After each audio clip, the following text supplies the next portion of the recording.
Hey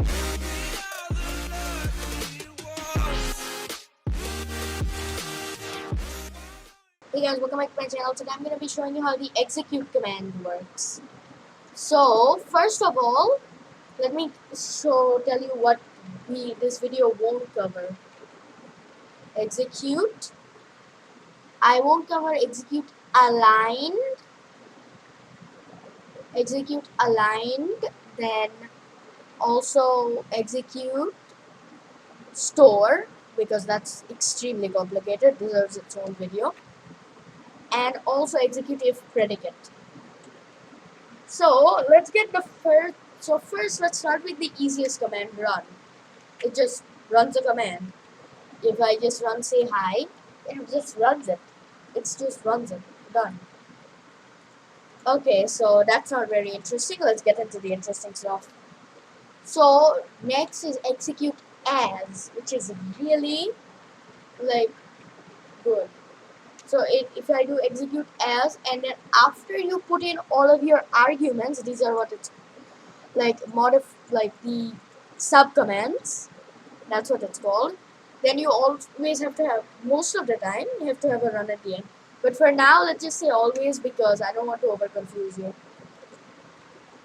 So I'm going to be doing so yeah, run say hi. Now it runs it as me. Instead of running as the command block, it runs as me. Okay, next let me show you something. Set block, one block below me, to stone. Now it sets this block to stone even though it's running as me, because it's running as me, as shown by this, that it's running as me, but it's running at the command block, not at me. Like the location is at the command block. So this is where slash execute at comes in. You do slash execute at, and then you put in the name of the entity, and then you write run.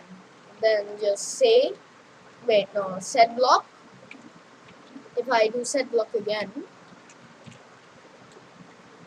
stone, then it sets the block below me to stone. See, it sets the block below me to stone, and your chat goes insane because it's a repeating command block. Okay. So yeah, let me just clear the chat. Next is let's just get a few commands out of the way. Execute anchored is like whether it's anchored at the eyes or feet. Pretty self-explanatory. Next is position, which just chooses where it's positioned. This will not affect the dimension, it will just affect where like it's executing in the dimension it's being executed. In is like which dimension it is executed in. It works for the standard dimensions, but as of 1.16, you can also create your own custom dimensions, which I might make a tutorial on how to do. And like this is the only way to get in there. Like you have to do execute in, and then your custom dimension, run, TP, like TP you there. Then you execute position rotated is just the pitch and yaw.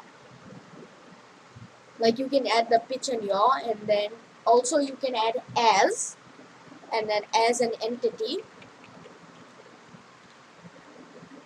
And okay, rotate, that's rotated. And that's about it for that. And now we go into the ones which I will need to give you some examples. So let's start with if. Now execute if, then you have blocks, blocks, data, entity, predicate, score. So let's get the easy one out of the way. Block. So execute, you can actually add more subcommands, like you can do at, let's just do at gaming with ZZ, as gaming with ZZ, then I can do if. So like I can add multiple subcommands. Like I added at, as, and then if. So then let's do block. One block below me. And then you write like first you put in like block if you want a block, and then you put in the position of the block. So I'm putting in one block below me. And then you can pick what it is. This hashtag, just don't mind the hashtag. So I'm gonna do grass block, grass block. Then I'm going to click. I'm gonna set this to always active. And then run. Say I am actually no, never mind. No always active. I am standing. Oh, what? I don't know what happened. I am standing. I am standing on grass.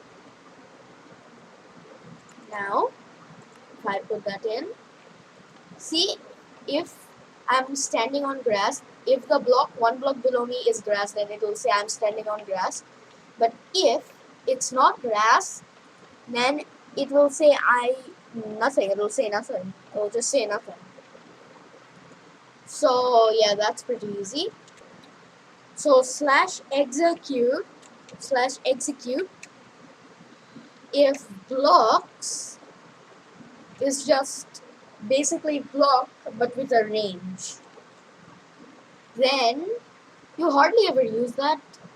Then execute data is like data tags. You like compare the data tags and things. If you don't know what data tags are, then just don't concern yourself with that. Entity. This will execute it if something exists. Like let's say if a entity type equals cow,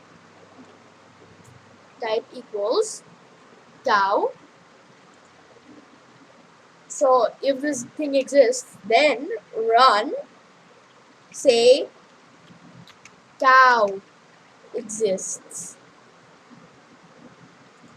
Let's just make it all caps. Cow exists. It says nothing because cows don't exist. But if I see, it says nothing. But if I summon a cow, it says cow exists because now it exists. But if I just get a sword and become a cow murderer, it will no longer say that because the condition is not true. Next, we're gonna do if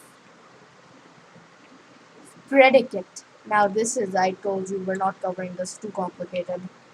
Execute if score. This is like for scoreboards and stuff. Like, so if you do let me just quickly make a scoreboard. Scoreboard players, scoreboard objectives, add. Let's just do test. Where test criteria dummy. Test criteria dummy. So yeah, if I do execute if score, then the player whose score I want to calculate, it could also be an entity, then the scoreboard, and then you could get this. Matches is like if it matches something, equals is just matches. Oh, matches is for like comparing it to like a number, and these are all for like comparing it to another player's score. Like if I can check if it's greater, less than or equal to, greater than or equal to, from like another player's score. There's no other players here, sadly. So yeah, that's just a simple thing. If you want to know how scoreboards work, this is not the video for you. It's like very large. So I am going to, okay, next is unless. Where is unless? Next is unless. So yeah, this will execute on like this takes in the same conditions as like the if command, but it will execute as the name suggests if they are not true. So like if I do entity at e type equals cow run, say cow doesn't exist. See, cow doesn't exist. But if I summon in a cow, it no longer says anything. So yeah, that's going to be my video on the execute command. So yeah, bye!